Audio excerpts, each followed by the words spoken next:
Record in progress.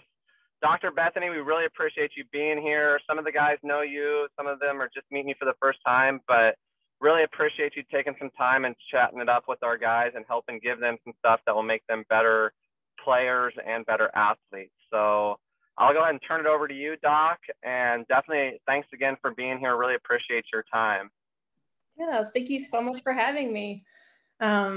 Always excited to speak to student athletes, and I hope that some of the things I'm sharing with you today can be things that you implement even tomorrow morning or even actually tonight. So I'm going to be sharing my screen. So I do have a PowerPoint, which I'm a visual learner, so it helps me, and I hope that's helpful for you guys too.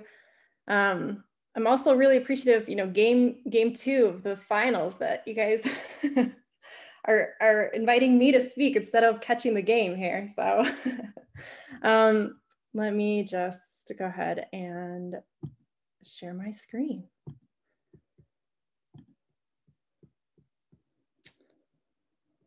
All right, maybe someone can let me know where, let's see, this is preview, sorry, and present. Awesome. All right, so a little bit of introduction just to give you guys context. So as a naturopathic doctor, I like to explain it in the sense that I have more tools in my toolbox. So I do see patients here in the Portland area, and I have 4-year-olds and I have 88-year-olds, and I work with any conditions. So if someone has allergies or asthma or figuring out stuff for cardiovascular support, but I like to use different tools, and often I'm using nutrition. So as a certified nutrition specialist, that's pretty much my go-to tool when I'm working with my patients. I also wanted to share that I do love sports, and I really love the game of basketball. So yes, I'm a college hooper. I've worked with different individuals, different teams, different colleges, and I've been able to have the privilege of being a guest speaker at various tournaments, events, and even working with some NBA clients and NBA platforms. And what's exciting is that what I'm going to be sharing with you guys today is some of the same things that I share with those athletes that they take and are able to apply to enhance their performance on the court. And as Coach Lunt was saying, sometimes you can sort of get away with eating the McDonald's and drinking soda, but there's so much more that you could do if you really optimized some of these areas that I'm going to be sharing with you today. So my first question is, I want to check to see, what does your training currently look like? So maybe you can add it in the chat, or if you want to raise your hand, I'm curious who is working on endurance training right now. How many of you guys are either riding a bike or getting in miles or doing something else for endurance? Dr. Bethany, you can just ask on people. So just if you see a name in there that okay, you feel like just asking them, just do that. Thanks. George, I see a hand raised, so thanks for that.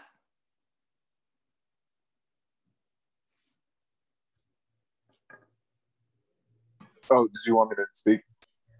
Yes, I thought you were raising your hand. What does your training look like right now? It sounds like some summer league, but what other things are you working on, especially when thinking about like endurance? Yeah, whenever I'm not in the gym, I usually try to get up around like 5 or 7 a.m. and get in 5 miles on like Mondays, Tuesdays, and Thursdays. Awesome. Okay, so getting miles in, great.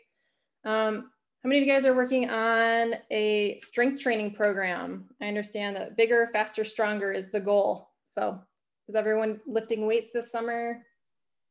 Sean Cotton.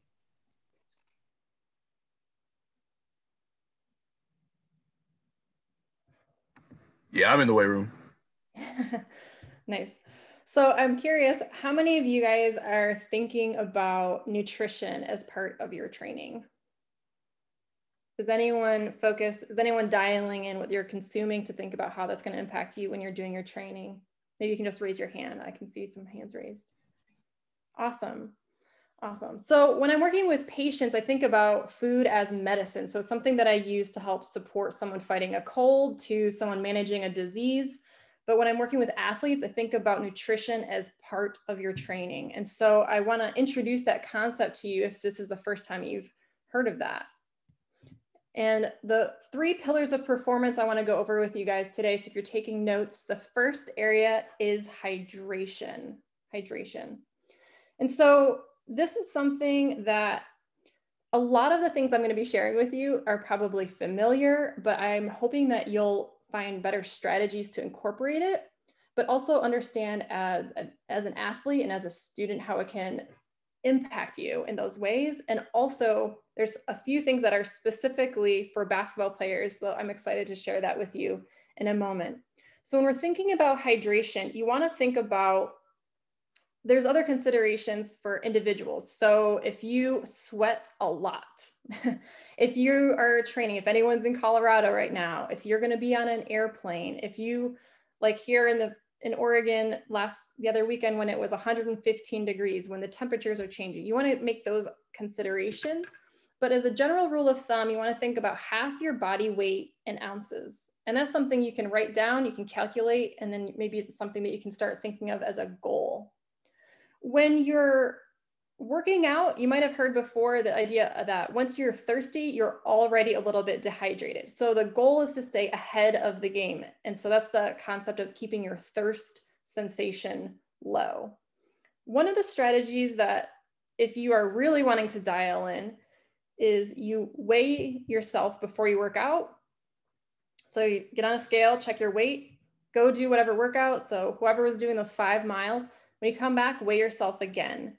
You don't want to be losing more than 2% of your body weight. If you are, that means you really need to kind of increase your hydration strategy during your workout to make sure you're getting more water. So that's going to be something that you can really, really dial it in those specific ways, but at the least thinking about half your body weight in ounces. And I like to tell athletes to think about drinking. So you don't want to chug water and you don't want to drink a ton of water right before you work out, right? Because then you just have that like sloshy stomach situation. So H2O is how water is represented. So think about 2 cups of water, 2 hours before you do a training. That would be a good goal or strategy to consider. So that way you are able to perform at your best. And we're going to dive into a little bit of what happens when you don't drink enough water and some of the other benefits around that. So, is anyone familiar with the signs or symptoms are things that your body will tell you or show you? So, what are some signs or symptoms that you're familiar with as it relates to dehydration? Maybe someone, if you guys like to call on, I can't see everyone's name, but does anyone want to raise their hand? Any signs of dehydration? Ethan Chung.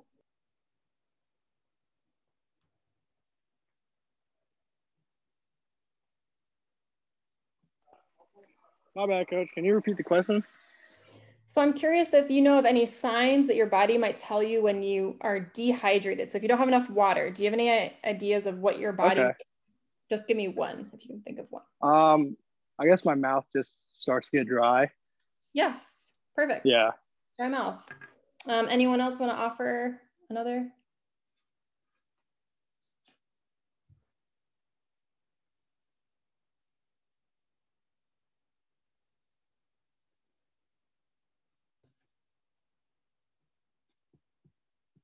Trying to see if any headache. Yes, headache. Great. Headache and I think Trey put pea color. Yeah, good one. Do you know what color? so you want pale urine. So when it's really bright, that is a sign of dehydration. So that's great. So these are things, and I've seen even like, I think I've seen certain colleges will even have like, they'll have like a chart in the locker room. So just to keep track of your hydration status, but some of the things that you want to be looking for. So paying attention to your body, part of being a smart student athlete is being able to know your body and to recognize when it's trying to tell you things that you can do to adjust and pivot. And when you think about dehydration, some of the symptoms that are associated with that are going to be really thirsty, dry mouth, as was mentioned, You can be fatigued, so really tired. You might not be going to the bathroom as much, or it'll be really bright color. But also things like headache, you can have dizziness, and you can even have muscle cramping. And so while these things might seem pretty not very serious, you also think about when you are competing, when you're in the middle of a game and you're thinking about having a headache or cramping, these are things that are going to take away from you playing at your best. And as teammates, I like to encourage you guys to also check in on each other too, because if your point guard has this headache or blurry vision is cramping, they're not going to be able to run the play or see the court or do any of the things that you're trying to do collectively as a team. So these are some of the signs or symptoms that your body would be telling you. So just to be on the lookout. Then drinking water is, again, it's a simple thing, but sometimes it can be difficult to find like a strategy to make it more of a healthy habit. You can also think about getting hydration from foods. So these are some of the top foods that you can think about consuming. So all of these have more than 85% of water content. That what is sort of constitutes them as being hydrating fruits and vegetables. But what I like to, when I think about some strategies, one would be to think about drinking 1 cup of water within the first hour that you wake up. And the reason why that's really helpful is you're already a little bit dehydrated when you're sleeping through the night. It kind of sets the tone for the rest of the day and kind of is sort of a mental reminder to be drinking water throughout the day. So that would be a great strategy. You can also, whether it's on your phone or computer or something, or if you have a schedule, to think about taking a water break to make sure you're staying ahead of it. Some people really hate that, they don't think it has a taste. So you can think about adding slices of lemon or cucumber. You can also think about putting it in, if you need it really cold, or if you like it room temperature, if you use a straw, like whatever strategy works best for you. There's also apps. So some of my athletes use things like, I think iHydrate is a popular one. They're free apps, but they'll just kind of notify you that like, hey, have you been drinking any water, and to track it in that way. So that can be helpful. So this is a huge one when I think about athletes, but specifically for basketball players, it has actually been shown to help improve shooting percentage. Drinking more water can help you with your shooting percentage. So how cool is that, right? So it helps with actually your ability to perceive it helps with your vision and depth perception. So when you're shooting the basketball, you have more accuracy.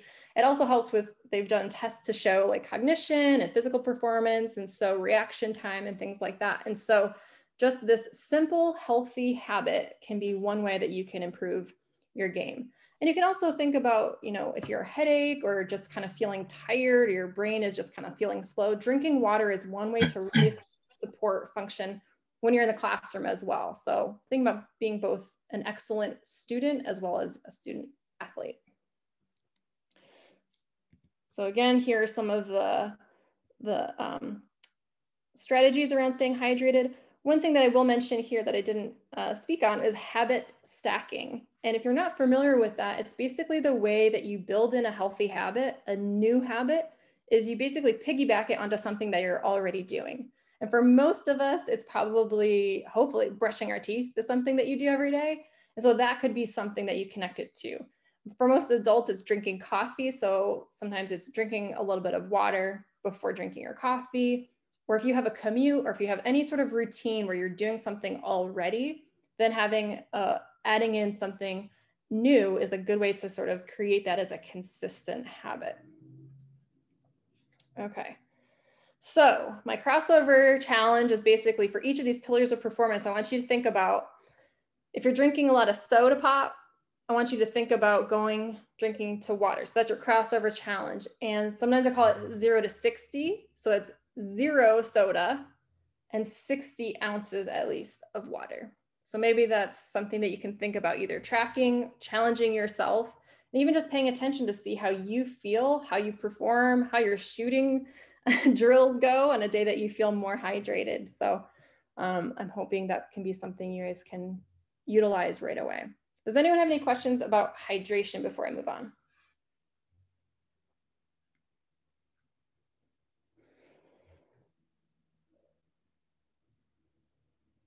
or we can also, if you have other questions, you can also type them in the chat. Maybe at the end we can go over them. But Dr. Bethany, this is Brant. I have a question. Sure. If I drink a lot of water, but I put like not Crystal Light, but like energy mix in it, and so I feel like I'm drinking a lot of water, but it's still, when I pee, it's still really dark. Is that because of the vitamins, or am I still not drinking enough water?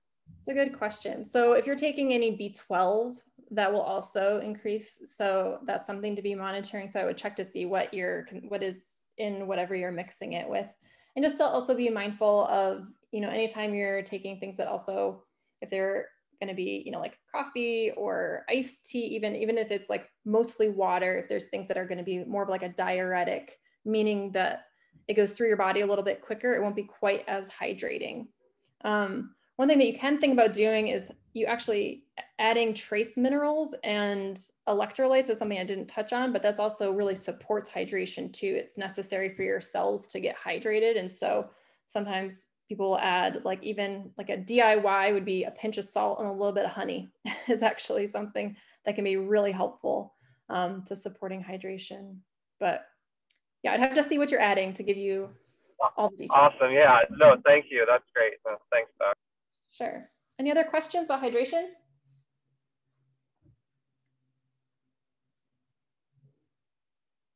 Okay.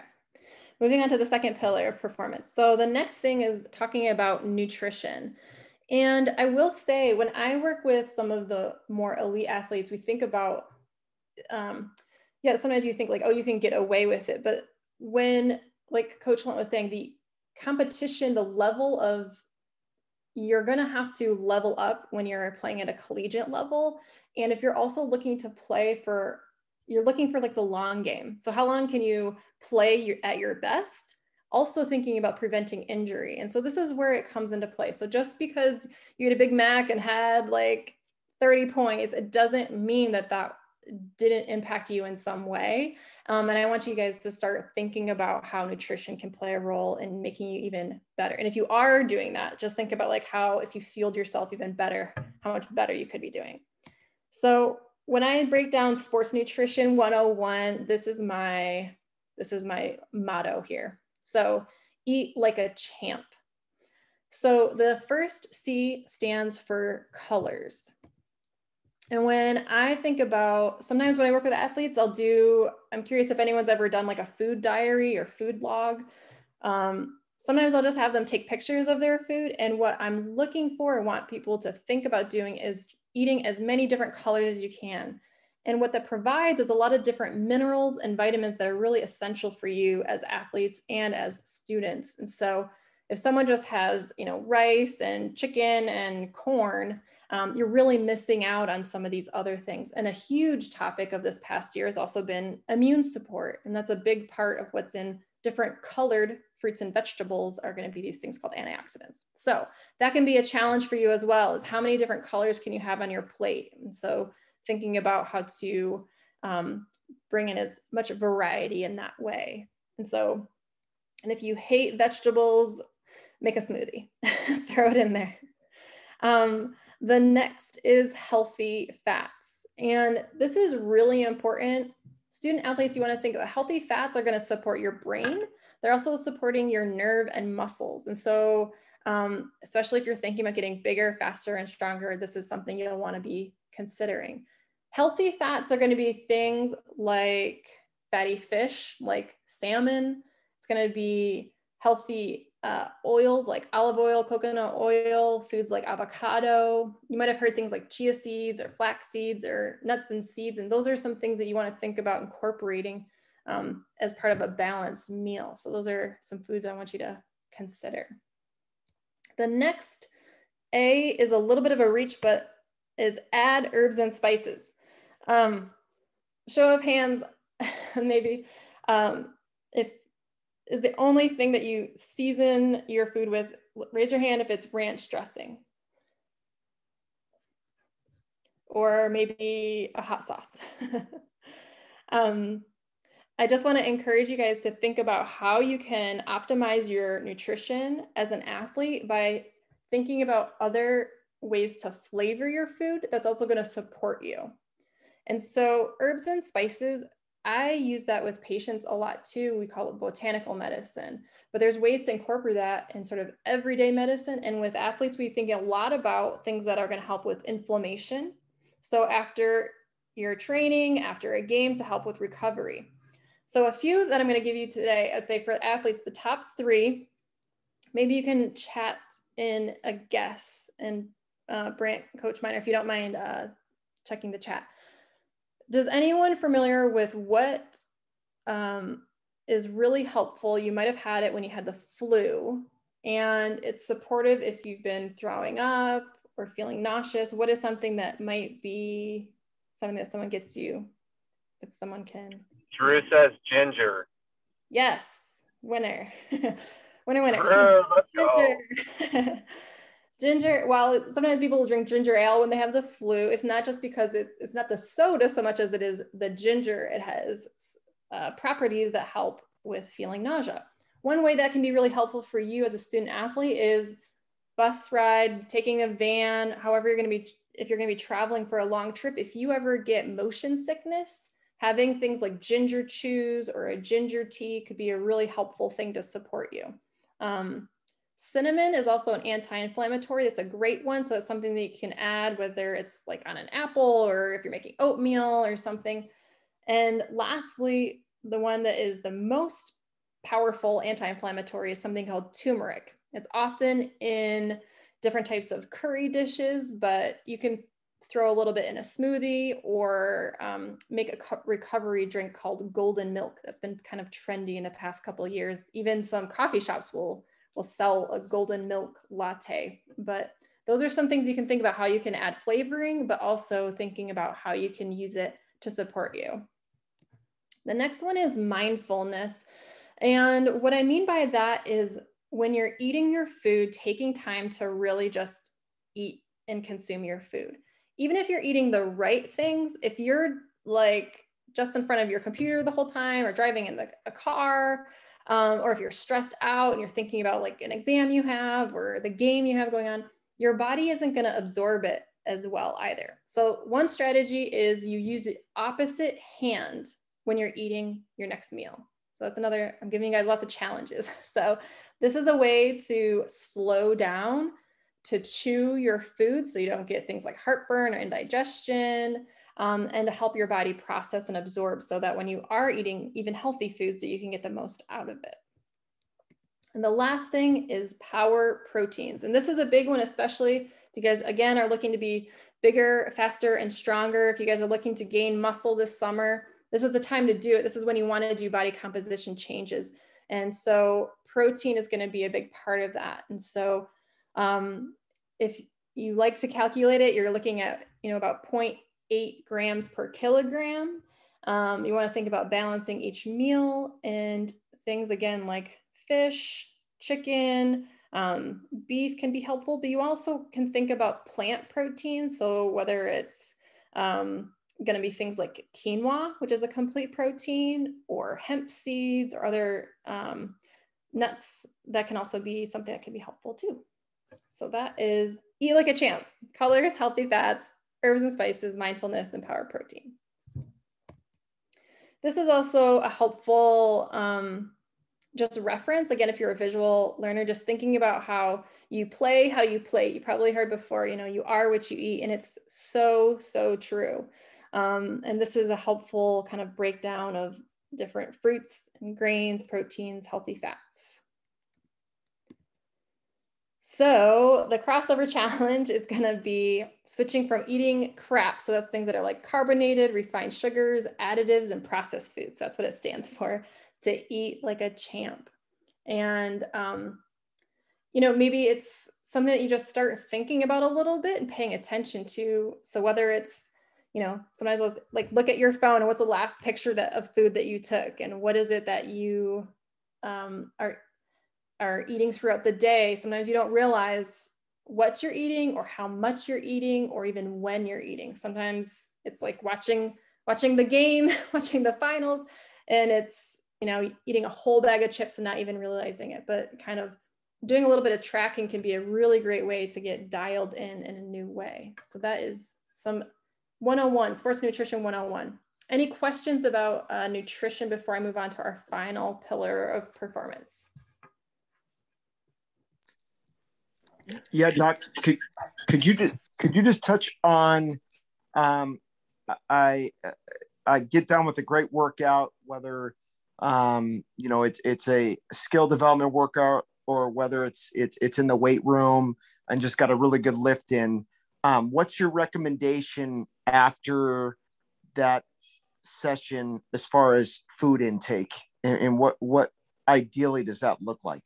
Yeah, that's a great question. So each athlete usually is a difference in what athletes have regarding their appetite after workouts. I would say the majority of athletes I work with have a lower appetite right after, but then will feel really hungry a little bit later, maybe like an hour and a half later. And so what can commonly happen is people will eat nothing and then they'll eat everything. My recommendation is to have a little bit of something right after you work out, especially if you're doing strength training, a little bit of something with protein within that 30, 45 minutes after. A smoothie is usually the most appealing things to say that you can add protein, you can add a little bit of anti-inflammatory and just support the body, but it's also something that is digested easily and is more than sitting down and having an actual meal. I would say for after, thinking about a lean protein, so things like chicken, fish, or you could even have meat. A complex carb would be something like a sweet potato. And I always want to think about getting leafy greens, vegetables, especially, whatever kind of salad or mustard greens or whatever else you can incorporate, it would be ideal. And of course, we figure out what works for everybody when it comes to access and flavor and everything else. But those would be a few takeaways. So if I'm thinking of a smoothie, a go-to smoothie, it would be kind of like a banana, blueberries. They have antioxidants and anti-inflammatory. I usually do more of an almond milk. A lot of people will respond to dairy in a negative way. And then some form of a protein powder. And that would be an easy go-to. But if you have a go-to smoothie, please put it in the chat. All right. Any other questions about nutrition before I move on? You talked about how much water we should be intaking. Yeah. So how would you calculate how much protein we should be consuming if we're trying to build muscle? Yeah. So as a starting point, it's 0.8 grams of protein per kilogram. So you have to convert your pounds to kilograms and then figure out your protein intake. And there's a few things that can be really helpful when you're trying to track your macros, if that's a goal for you. One is MyFitnessPal, one is Lose It, and then there's one other. Maybe I can I can send this along as a resource, as a recap from today too. It's called Chronometer. But those are ways that you'll be able to provide data of what you're consuming, and it'll be able to calculate what you're eating throughout the day. Another thing is if you're trying to gain weight, was that your question around it, right? Or gain muscle rather? Yeah. Yeah. So another thing you want to think about is there's a type of protein, it's called casein, C-A-S-E-I-N, and consuming that as kind of something after dinner or even before bed is shown to be more helpful with building muscle. And so that's going to be things like a Greek yogurt. That would be a good consideration. So again, whether it's a smoothie or a parfait or just a yogurt that you like, that would be something I would also incorporate. And for those trying to gain muscle, I often recommend, it's called multi-feedings. So you're going to be eating your 3 meals, but then having things that have protein throughout the day. So that'll be supportive. But yes, weight training and nutrition need to go hand in hand with that, for sure. Great question. Hey, Doc, there's a good question in the chat from Zach Bates. Great.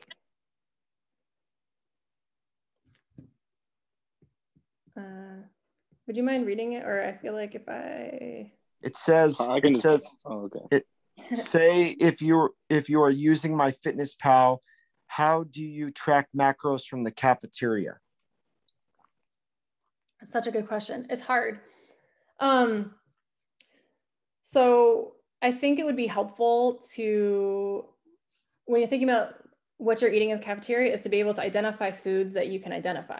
Like what is it that I'm eating, so that you can do something like a data entry. So when it's sort of like a mysterious casserole or something, that's also, you know, where it gets a little bit tricky. You can think about taking a picture. There's probably some apps out there that are getting like better and better at whether it's like photo identification, or if it's, you know, something that you can, that's like a finished meal option. So if it was like shepherd's pie, they might, you know, you might be able to put it something in like that. But that's also to the point of, I would encourage less processed foods, things that you can make on your own, or identify like, I'm having fish, I'm having broccoli, as opposed to this like mysterious. But if you're thinking more about the portion size, that's also like a good consideration too. But I hope, is that helpful? I'm not sure if that's.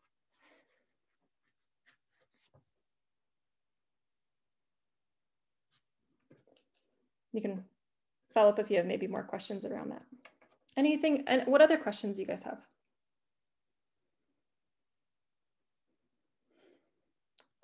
I'll just put out there, if anyone's looking, instead of gaining as much muscle, but you're looking to also lean, one strategy that can be really effective is actually time restricted eating, or people talk about like intermittent fasting, but it's basically just having a window of time where you consume food for maybe it's 8 or 10 hours. So that's to say, if your first meal starts at 8 o'clock, then you're going to stop whatever time frame after. And that can be a really effective way. If you're looking to sort of like lean out and change your body composition in that way, that could be one strategy. So you're not even changing really how much you're eating, but you're just changing the timing of it, what you're eating. And that can be really impactful on metabolism and hormones that are involved with weight changes. Hey Doc, I got one more question. Yeah. 6 a.m. practice. Why? No, just kidding. What is your recommendation as far as food intake? Do you just not eat before you practice, knowing it's going to be a hard practice? Do you eat right before practice? Do you have to wake yourself up earlier? I mean, what's your game plan as far as making sure that you're at optimal performance at an early morning workout or practice as far as food intake goes? It's a really great question. And so I think about some of the like quick options that are going to be a little bit more easily digested. So maybe it's a protein bar, maybe it's a banana, maybe it's a banana with peanut butter, maybe it's a half of a bagel, maybe it's a smoothie, maybe it's also, everyone's a little bit different, but anytime you're going to be doing any sort of endurance exercise, meaning you're going to be active for over an hour, you want to think about fueling up.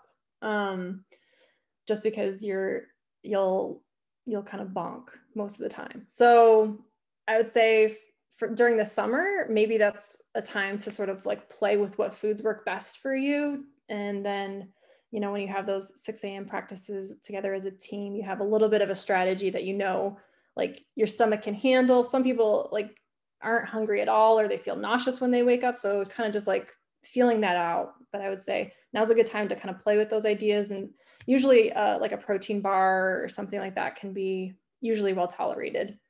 But then also, like to your point, giving a little bit of buffer of time before you're going to be out there running sprints and all the things.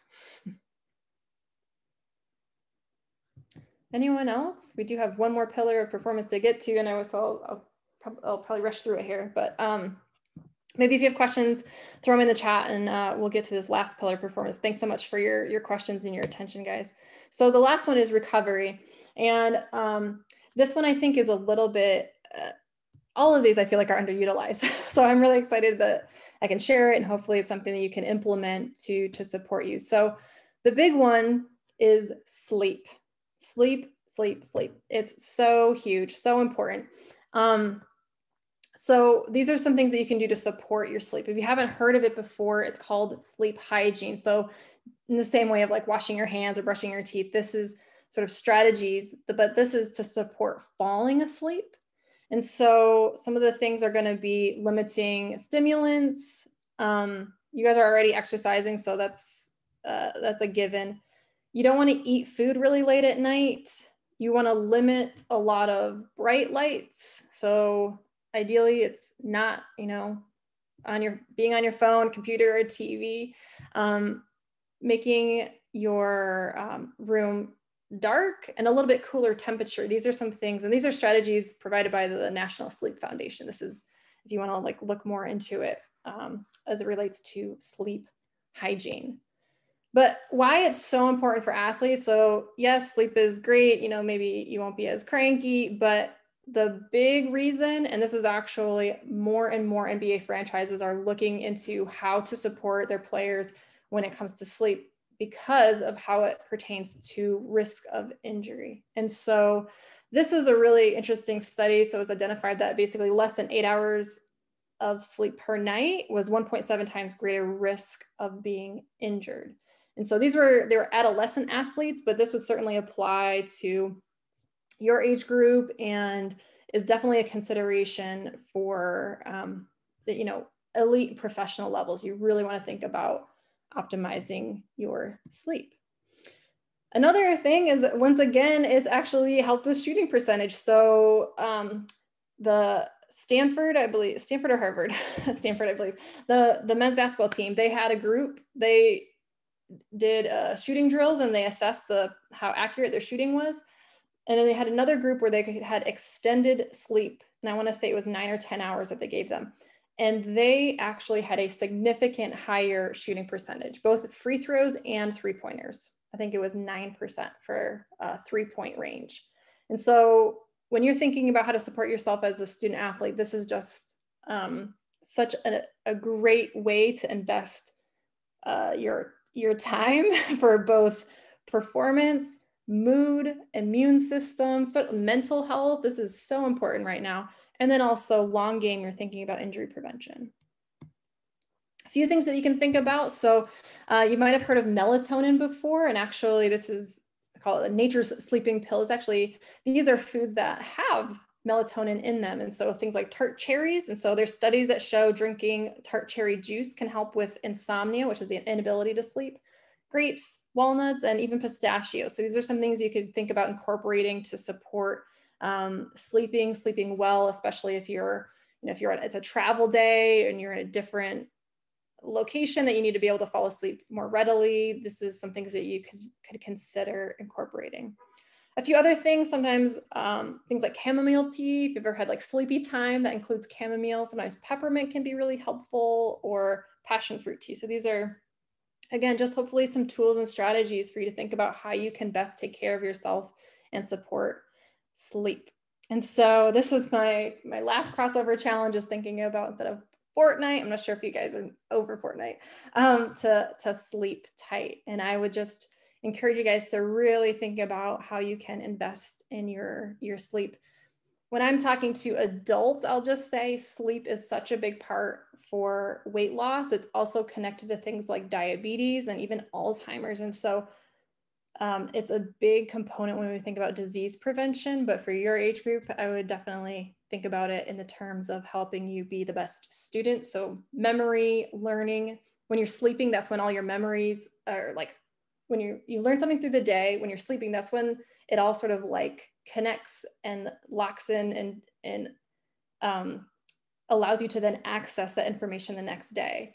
And so when you're studying, you want to think about really focusing on getting good sleep to kind of help seal in all your hard work for both tests and exams the next day. And then you also want to think about how it's going to help you when you perform. So you just think, if you've ever been like a little sluggish, like your reaction time, your thought processes, when coach is calling a play, you're just a little bit behind, and just thinking about how to stay on top of your game by getting quality sleep.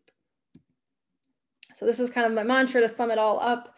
So train like an athlete, eat like a nutritionist, sleep like a baby, win like a champion.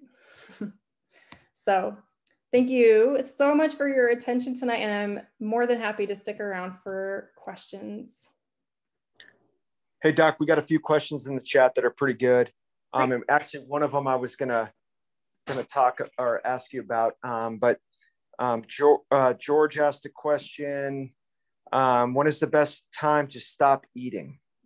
Oh, good question.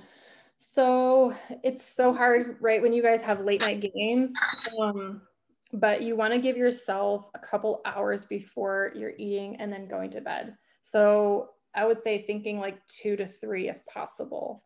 So if you're thinking about wanting to not disrupt your sleep, that's one thing to think about.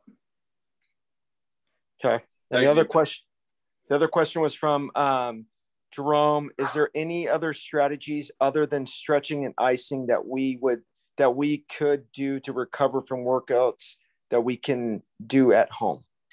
Great question. One thing that I really like is hydrotherapy. So it's using water, hot and cold water. One of the easiest ways that you can incorporate that every day is actually just like ending your shower on cold. Can be one way that you can support muscle and recovery. So if you have a tendency to have kind of like sore ankles or wrists or something like that, an easy way to support with hydrotherapy is to do what's called a contrast soaks. So you have really hot and then really cold water, and you just put your hands, or maybe it's an ankle, you soak it for a couple of minutes, and then you alternate for half the time. What that does is it creates blood. So your blood vessels will be opening and shrinking as it relates to the temperature change. And it creates basically like a flushing in the area to help with if there's injury or inflammation or bringing nourishment. So I think that can be a nice go-to. I'm not sure how many people love taking ice baths, but those can be really great.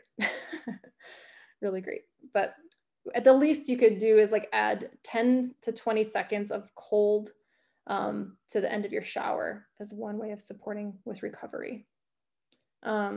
And then I was just thinking about like with food and nutrition, just thinking about anti-inflammatory foods. So ginger, cinnamon, turmeric are some of the herbs and spices that would help for recovery.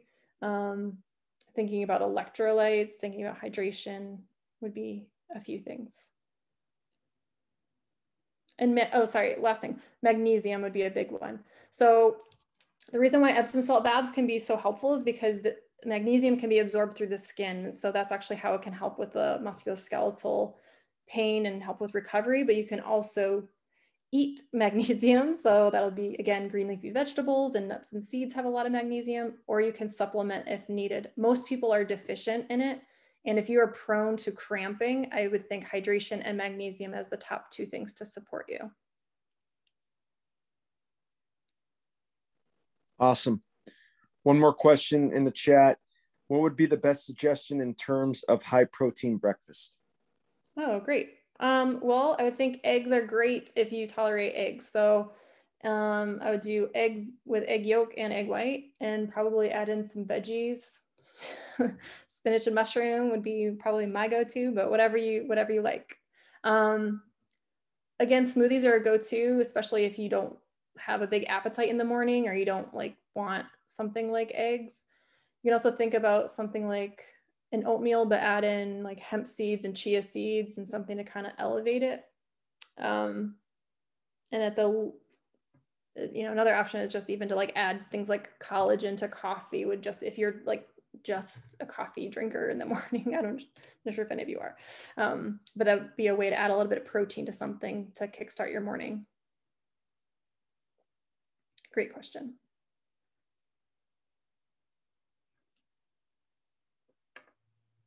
And another one we got is from Anthony.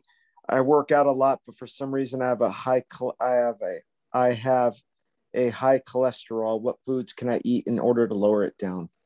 Oh, I'm surprised you had your cholesterol tested, but that's good. That would be something we could talk about a little bit. So sometimes it can be from what you're eating. Sometimes you just genetically make more cholesterol. Your liver just makes it. But you can think about again, switching to the healthy fats is a really good way of supporting that. And sleep has actually been really helpful has been shown to help with lowering cholesterol. A lot of anti-inflammatory foods like garlic and onion.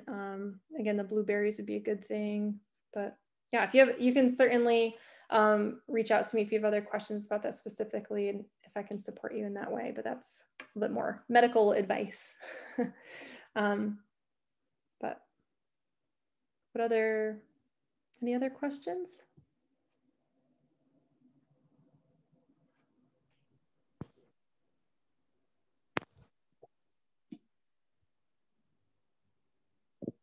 Awesome, Doc. Would you mind sharing your, are you okay with sharing your email in the chat? Yeah, I think one of the best ways is you can just, if you go to my website, you can actually reach out to me in that way. It's like it says like contact is like, how can I best help? Would be probably preferable right now. Okay, awesome. So fellas, I mean, if there's any other questions you guys have, and that's the great thing about Doc is she will, I want to gain 10 pounds. How do I, 10 pounds of muscle? How do I go about doing that? Like anything specifically that you guys have, feel free to reach out to her. She's an unbelievable resource, and she's here for you guys. So if there's not any more questions in the chat, I just wanted to say thanks again for coming on tonight, and extremely grateful, for you and for your time. And if you guys didn't know, the Suns won, so they're up 2-0. So that's Suns and 4. Yeah, I don't know if that's a good thing, but greatly appreciate you, Doc, and thanks for coming out tonight. Yeah, thank you so much. I'm excited to be in communication. I usually try and catch a game. This past year, I was able to watch on via the computer, but hopefully I'll be able to get out there and catch some games this season. Absolutely, and we'll have a boxer T-shirt just for you. Yes, perfect. All right, take good care. All right. Thanks so much. Thank you. Thank you. Thank you. Appreciate it. Welcome. Thank you. Thanks, Doc.